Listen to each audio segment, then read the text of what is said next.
संसारात शरीराने आहेत, पण त्यांच्या मनात मात्र प्रेम केवळ श्रीकृष्णावर आहे. अशी भक्ती, गवळणींसारखी भक्ती करावी, तरच आपल्या या जीवनाला काही अर्थ आहे आणि जीवनाचं सार्थक होईल. एवढं सांगितलं तरी काही काही लोक म्हणतात की आम्ही देवदेव केला असतो, पण देवानं आम्हाला दिलंय काय म्हणून त्याचं नाव घ्यावं. त्यानं तर आम्हाला सगळं दुःखच दिलंय म्हणतात. आम्हाला काही सुख दिलं नाही, आनंद दिला नाही. असं काय दिलंय त्याने की त्याचं नाव घ्यावं. पण खरं सांगू, जे त्याने दिलंय ना ते दुसरं कोणीच देऊ शकत नाही. हा श्रेष्ठ मानव जन्म दिलाय, हा देह दिलाय. बरं, नुसतं देह देऊन भागत आहे का? या देहाला लागणाऱ्या वस्तू म्हणजे हे इंद्रिय सुद्धा दिले. इंद्रिय हात पाय कान डोळे मुख बोलाया वचन, जेणे तू जोडसी नारायण नाशे जीव पण भवरोग. हे इंद्रिय त्यानेच दिलेत आणि तेही फुकट दिलेत आणि एका सोबत एक फ्री दिलेत. 2 डोळे दिलेत, 2 हात दिलेत, 2 कान दिलेत, 2 पाय दिलेत. एकावरही भागलं असतं, एका डोळ्याने सुद्धा दिसू शकलं असतं, एका कानानेही आपण ऐकलं असतं, एका हातानेही आपण भागवलं असतं, एका पायावरही आपण चाललो असतो. तरी सुद्धा एकावर एक फ्री अवयव दिलाय आणि फुकट.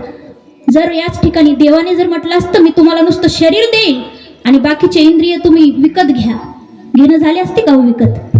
आज जर शरीराचा एखादा अवयव निकामी झाला, त्याच्यावर दवाखान्यात मग किती खर्च करतो, आणि तो जर निकामी झालाच पुन्हा परत मिळणं शक्य आहे का? नाही. आणि देवाने हे दिलंय फुकट, आणि माणसाला फुकट दिलेल्या वस्तूची किंमत नसते. जे कष्टाने कमवले ना त्याची किंमत वाटते, पण जे फुकटात मिळाले ना त्याची किंमत वाटत नाही. पण देवाने हा देह दिलाय नुसतं आयश करण्यासाठी किंवा मौज मजा करण्यासाठी नाही, तर परमार्थ करून या जीवनाचं सार्थक करून घेण्यासाठी. या डोळ्याने नुसतं जग नाही पाहायचं, तर या जगामध्ये परमात्म्याला पाहायचं, त्याचं रूप पाहायचं.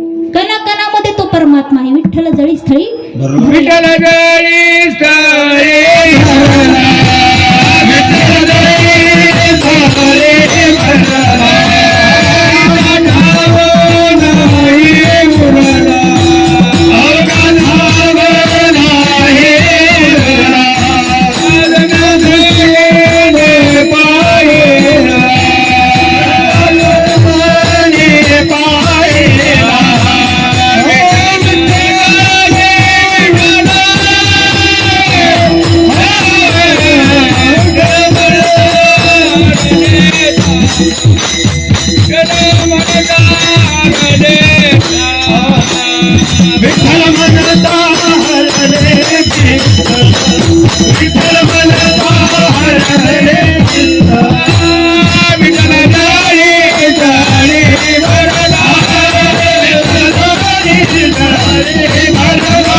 स्थळी भरला रीता ठाव नाही उरला. प्रत्येक ठिकाणी परमात्मा आहे. सर्वांगठी राम देहा देही एक.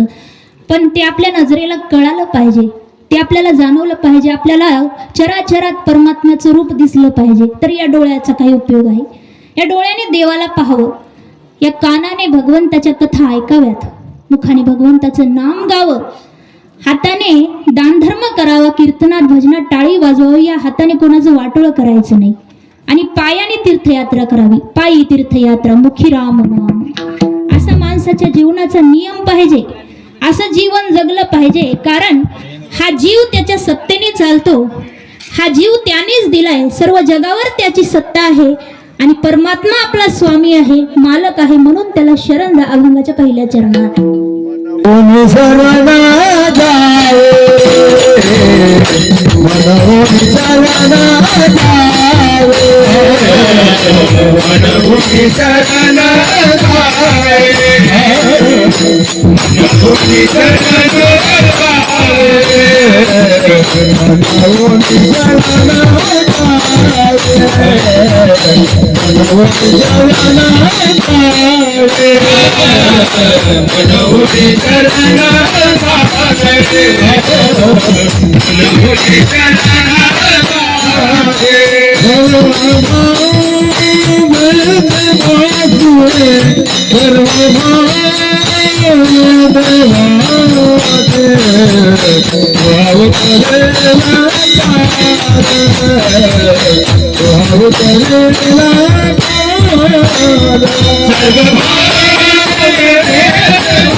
म्हणून शरण जावे होय का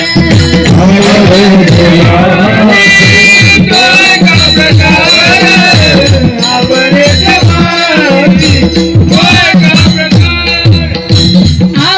देवाचे होय का आवडे देवाचे होय का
आवडे देवासी तू ऐका प्रकार नाम